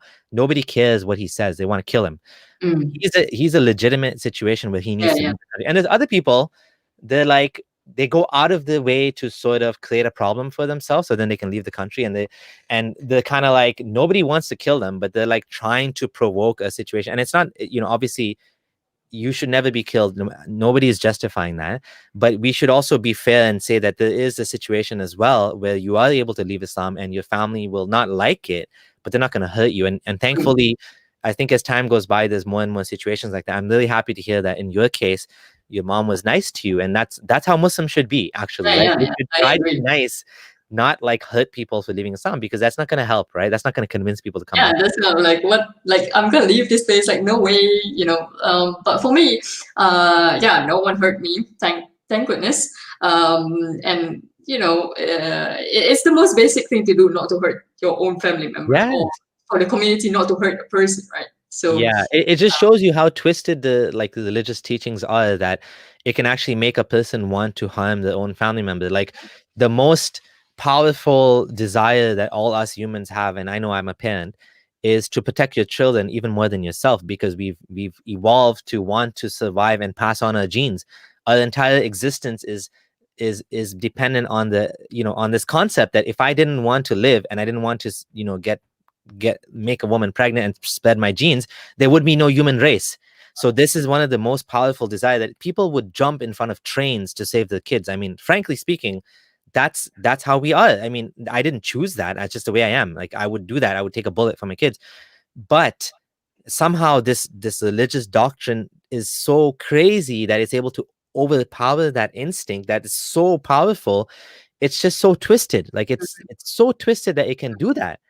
It's overriding millions of years of evolutionary programming, which is insane, right? So the fact that that can happen is, it's shocking, but the fact that it didn't happen, I'm glad it didn't happen. That people's humanity is still there. Your parents' humanity. My parents, of course, like I said, they're very liberal, so there's not even a question of that. The parental instinct is obviously way more powerful than the religious sentiment, but it's unfortunate it can get that bad. So what happened next? Like, so you told your parents. Why did you have to leave the country? Did you have to leave the country, or you just wanted to?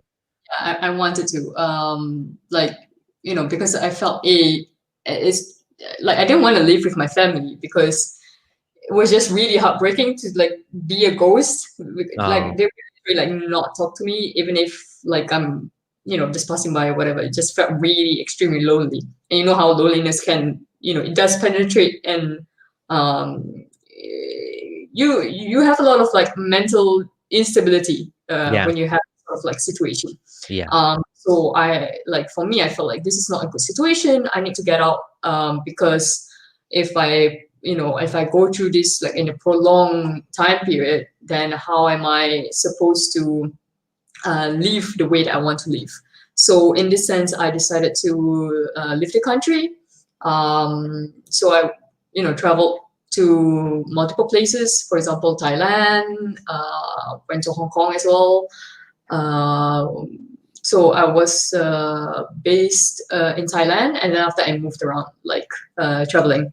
Mhm. And then I went on to other like countries, for example, to Europe. And yeah, that's how my life has been. Oh, yeah.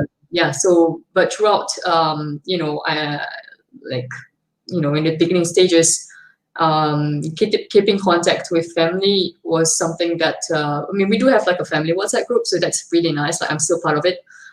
So it's really, good to see like what's happening and stuff like this. But sometimes I do like, for example, like send like a reply to something, or to bring up a topic, and there's just no replies. Mm. So you're like totally ignored even in the chat. So you're Yeah, like, okay, like there's really nothing you can do if the other party doesn't want that. yeah. So They don't know how to cope with this. You leaving Islam. I have a little bit of that experience, not as much as you, but um, like I was really close to one of my uncles, and he was really nice uncle, and he was one of the more religious ones in the family. And I actually told him, funny thing, I told him not to buy a house on mortgage and this and that. It's so funny. I said, no, it's haram. You need to have clean and use this Islamic mortgage, which is twice as expensive. And but after I left Islam, it's just very awkward with him, the other uncle that's still in Kenya. They don't know what to say to me. They don't know how to. Thankfully, my dad wasn't like that. My mom's not like that. So they're able to communicate with me and still keep the relationship. And sometimes over time, those of you who were in that situation, I'm glad you brought it up for other people as well. Things do improve over time. Sometimes they'll come to a point where they accept what happened and they're able to cope with it and move on. But it sucks, to be in that situation. For me, my entire circle of friends were Muslim, all of them, none of them. I don't talk to any of them anymore because I can't, So I do feel that I understand that pain. And thankfully you're younger and you can build new, and not even me, I'm not that old, but but you can build a new circle of friends, right? You can build new friendships, you can yeah. build a relationship, you can set up your life the way you want to.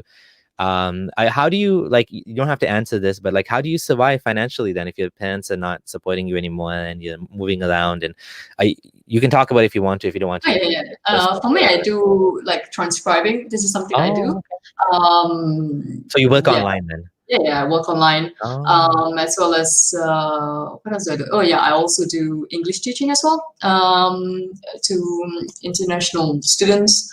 So sometimes from Russia. It's really, actually, this is a really good way to like see the world in other people's like lenses, because when you're talking to them and you know like teaching them English, you essentially, what I do is that I let them talk and I'll correct their yeah. English, and at the same time I'll ask them the questions that really intrigues, like that is intriguing to me in regards to their country and what they think about certain things. Oh, So sometimes I'll do like the same question but for like 5 people from different regions of the world, and you get such different answers, and it's just amazing. And sometimes you get very similar answers, so that's also like quite interesting in the sense where you guys are all from different parts of the world, but you guys are thinking the same thing. So it's like, what? Wow, yeah. So that's what I do. Other than this, what else? I mean, I do YouTube, but that doesn't make me money. I don't make okay. any money from it at all. Actually, it takes away money. Oh, maybe at some point you can monetize it and make some money on that, though. I don't know, like YouTube's algorithm is, especially for my content, that's a Yeah. bit, Oh, edgy in a way. controversial. Edgy. Yeah, so I'm pretty sure it's difficult for me to monetize it. So yeah, Oh, yeah. yeah, Well, you never know. and You definitely have that skill set, and you could definitely have the editing skill set. You definitely have documentary making. All of those things, I think, are very valuable skills to have. I'm trying to teach my kids to do editing as well. oh my So, god, so, let's because we've been going on for a long time. Let's continue a little bit more, and then we'll end it off on mhm. that. So you wanted to leave the country and travel. Did you find that seeing other cultures made you feel more comfortable with your decision to leave Islam? Or, because I think a lot of times when you're living in one country and all you see is that, your perspective can be kind of more narrow. But when you travel, you get to see more countries and you get to see the issues that exist in other countries as well. Do you Mhm. find that broadened your perspective in terms of how you see religion and, I Islam? think I think not so much in a way, like, because Singapore is quite multicultural already, so Oh, yeah. you're always seeing like other religions anyway. So for example,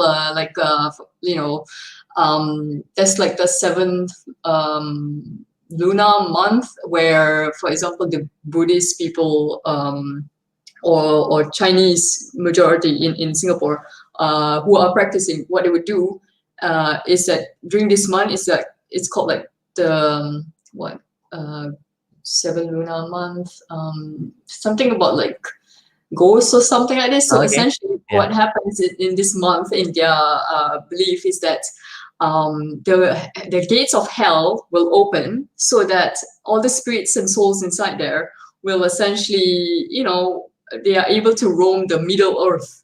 And they are able to check out like what's happening, what's going down in this world, and see their family and stuff like this.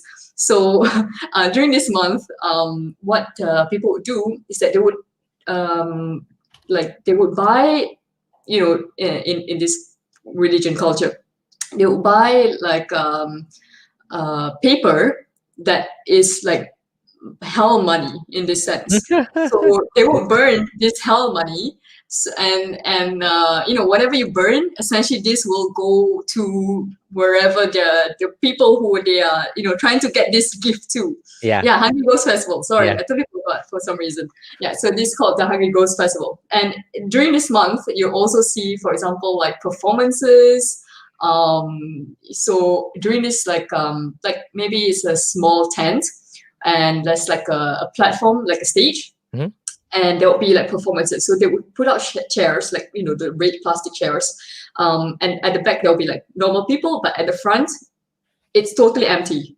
They're leaving it for the ghosts, the souls and Yeah. everything. So for me, like seeing this, another culture, like for me, it's quite Oh, normal, So I get a mix of understanding of Hinduism, especially if you go to like a little India. Oh yeah. And you also like you see Sikhs, for example, as well. So you learn that as well in Singapore. But Wow. so it's quite multicultural. Race or racism is a different topic, so I'm not going to go into that because it is quite hot right there in Singapore. Yeah. So I'm not going to talk about it. So yeah, for me, in terms of traveling, I would say that going to Europe was a different experience. Oh yeah. The reason being is that, like, I'm very familiar with Asia, like totally, it's not something that's totally bizarre or something that is away from the roots, for example. But when I was growing up, my parents would be telling me like something like, especially if it's, on the television, they were talking about, oh, look at all these white people, like, and talking smack about essentially the people who are either European or American. So when I went to Europe, there were these like ideas of a white person being greater than a local person. This is like the mindset of how it is in Asia, especially, for example, in Thailand, where this like being white is something that is important, or being fair skinned is something that is important. So for me, when I went to Europe, I was like, yeah, well, they're just like normal people. Like there's nothing special about them.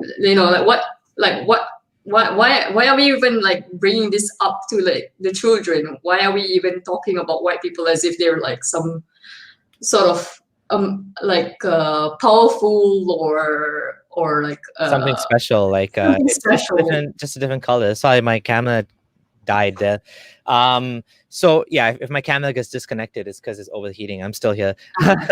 So so definitely living in a multicultural society, I think, is very advantageous to Muslims and non-Muslims, everybody, because you get to see that there's more than one religion, and you get to have empathy for other people, and to see that there's different cultures and all of these different belief systems makes you actually sometimes realize that my own belief system is nothing special, because look, these guys are doing different things, whereas sometimes when you're born into a certain system, you don't realize that, oh, you think this is just the only possibility. You know what I mean? Yeah, it's not homogeneous. Like in, mostly Muslim majority countries. For example, in Indonesia, I believe it's more Muslim majority. I mean, there are like Christians, but right now, I mean, in the past, Indonesia has been quite like open-minded, and they're more of like, oh yes, it's Indonesian. It's not like, oh, it's a Muslim Indonesian country. But right now, it's more going towards like the Islamic side, I would say. Oh, really? Yeah. So it can be a bit dangerous, especially becoming more Islamicized, you think? Yeah, definitely. Oh wow. And it just means it's more important for people like you and others to come out and to show that you can leave Islam. How's your life now? Just so we can finish up, because I don't know how much time you have left. How's your life now that you left Islam? Obviously, there's this very painful period of coming out. You told everybody, you made a video on your channel, even though your channel's not about that, but you did, authentically come out and say what you believe. How's your life now that you've left Islam?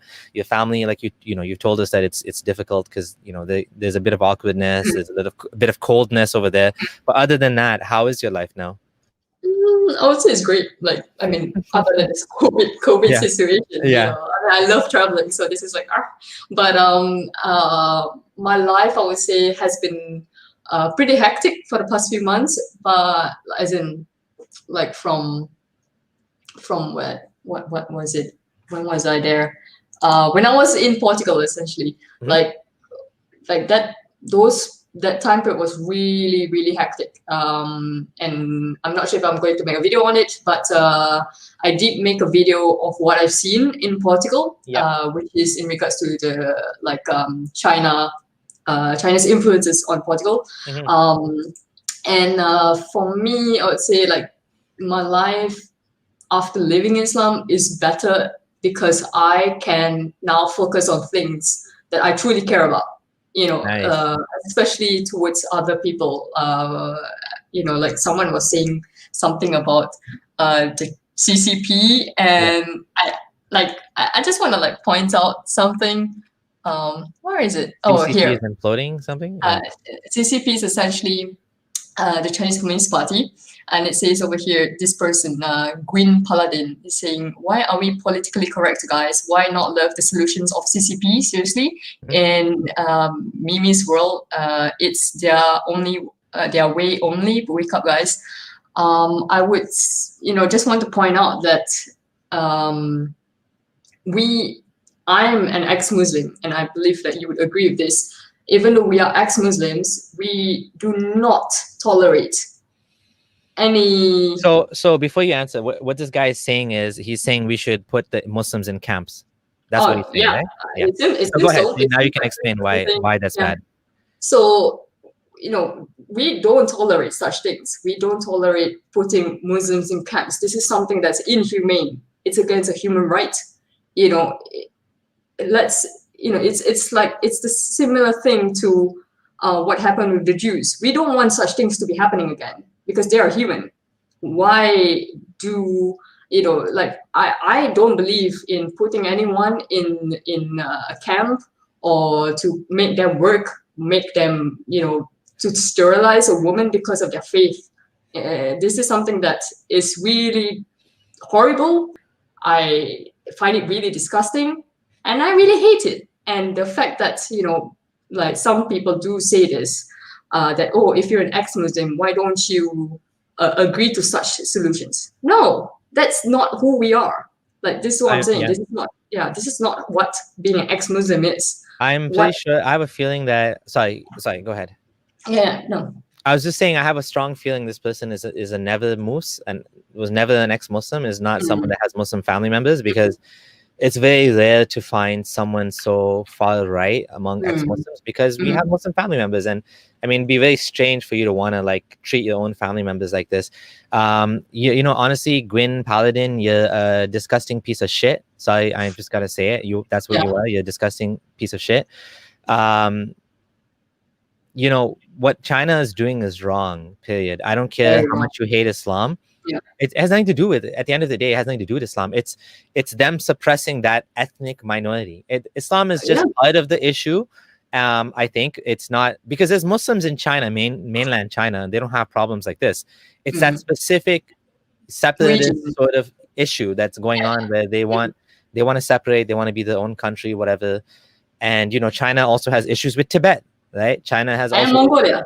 And Mongo, and I don't even really know the whole thing. And those of you who want to know more about this, definitely subscribe to Fattally Honest's channel, Rose's channel. And that comes to another point. I'm just honestly, I think everything I stand for is against what this guy is saying. And I think I made that very, very clear for anyone that subscribes here. It's not about political correctness. It's about, this is just evil what you're saying. Like you're basically being a Nazi here. Like, basically, this is Nazism. This is like straight up Nazism. Sorry. So back to the positivity. You mentioned something to me before we started talking, which is, I think, very important. Your channel is not an ex-Muslim channel, and ex-Muslim is not what you are, is not the entirety of who you are. You are so much more than that. Can you talk about that a little bit? Yeah. So in terms of this, I don't believe in like labeling my whole entire personality as an ex-Muslim. Like, I don't think any ex-Muslim wants to be labeled that way either, because there's so much more than that.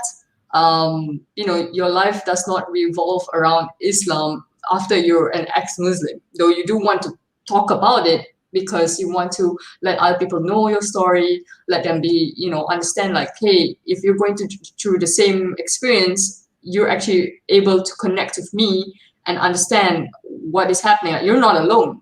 So this is why people do talk about the stories as the ex-Muslim. As in terms of my identity, I'm more than an ex-Muslim, and I would say that I'm very pro human rights. It's very clear. I'm also a person who likes to understand the deeper parts of humanity. Especially people who, for example, I do have like a video about a gigolo who does his work, and who does for example, gay for pay. This is something that he does as a work. And I talked to him about it. I want to know more. Why does he do it? Is it for the money? Like, how does he, coincide that world, and how does he traverse, like, not being able to even talk about it, because it's something that no one will, people will be like interested in him, but he doesn't want that. He wants to talk to people, to let people share their stories with him.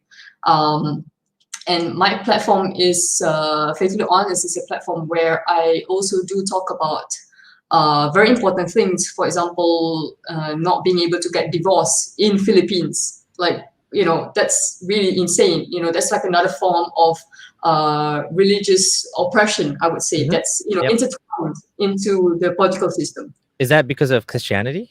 They're extremely Catholic there. Oh, yeah. Yeah, so that's one of the main reasons. Birth control also was an issue in Philippines, where women just could not get any. And these are the main, issues that I want to speak on my channel, because I feel that there's not a lot of coverage on it. Or, when people do talk about such things, for example, if I'm bringing it up in like a conversation, sometimes it's just too much information to take in, which is why I do my videos in the format that they are, to make it simpler for a person to understand, like, okay, so this happened, this and this and that, so they understand like what is the situation in regards to what's happening in their world. And I've gotten that a lot of Filipinos actually, I've gotten some positive responses on that, because they feel that no one is listening. It's when a Western person thinks about Philippines, they don't really think of it as a big country, but it has how many billion of people? Are you Filipina? So people are asking ethnic. Oh no, I'm Singaporean. Malay Singaporean. Yeah. Okay. So in 2018, the Philippines has like 106.7 million people, and that is also due to, majority of these people are under like the poverty line, as well, because people just have babies all the time because of the Catholic, not being able to do abortions and stuff. So that is very difficult. I also have another video about women's rights in Poland, which is still ongoing right now.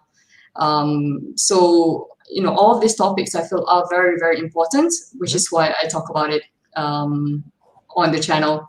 Awesome. So yeah, it's a nice mesh of things that I feel is important.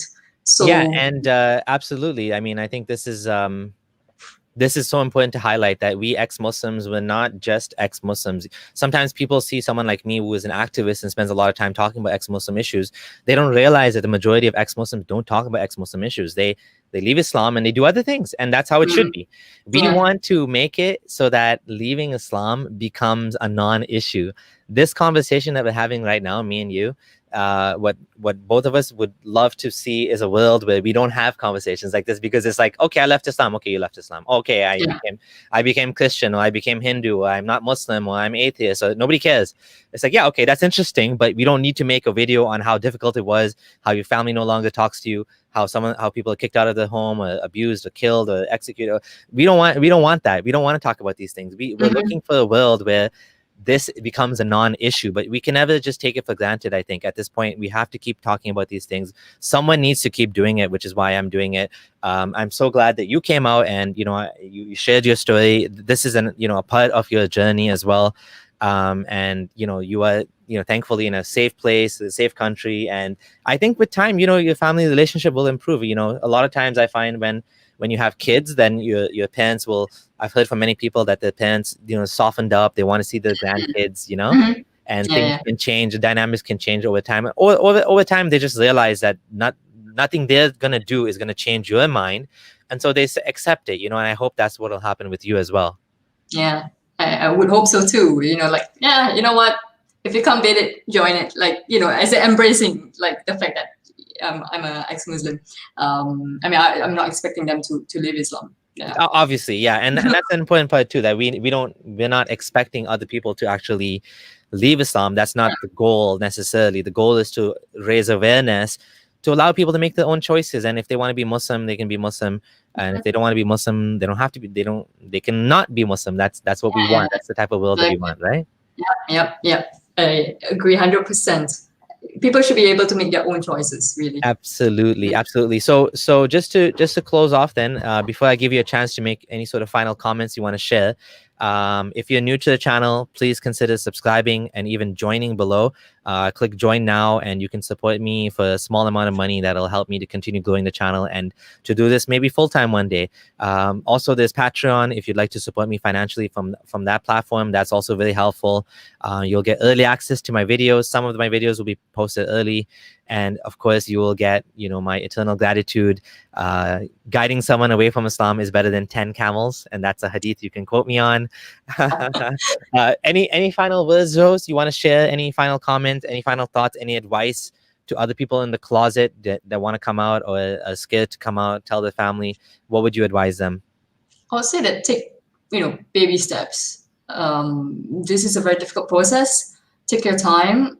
If you don't have time, reach out to someone who might be able to help you out. Okay, this is very important, especially when if you feel alone, especially when you're in a community that is very like you don't have another person who you can reach out to. Do reach out to organizations that are around on the internet as well. Their advice will be very helpful for you as well. Even if there's not around, if there's not a physical person around you, that idea and that ability to speak to someone who understands and has probably gone through the similar thing as you have will help you in that mental state. This is very important. I cannot stress it enough. Once you are able to leave your family or able to tell your family about your decision, then take it from there, step by step, really. That's pretty much it from me. That's beautiful advice. Thank you so much, Rose. Hopefully we can do this again at some point. And I hope people do check out your channel and subscribe to your channel. And you're doing some interesting content there. And definitely, I think you can make money on your channel at some point. Even though it's very controversial content, I think there's either maybe Patreon or something else. But the documentary skills are useful. Maybe you'll make a documentary on ex-Muslims. Who knows? Oh yeah, actually that would be really interesting to do. I would definitely like to do that actually, but not right now because of the current pandemic situation. Absolutely. And so this has been a great conversation. Thank you everyone for joining us. Episode 64 of the Abdullah Sameer podcast. And just if you don't know, it's available on iTunes, Stitcher, Spotify. You can subscribe there and also be notified. And there's also obviously no ads on there, and it's not monetized in any way. So it's just for your own convenience. If you find it difficult to watch on YouTube, obviously YouTube is my main platform, and that's where I have the most subscribers. But just to make it easier for other people, I've set this up. So please do subscribe there. And if I see people watching and listening on there, I will continue uploading it on there. So please do to check that out as well. Thank you, those, and thanks everyone. And we'll see you again. Stay safe. Stay safe. Bye.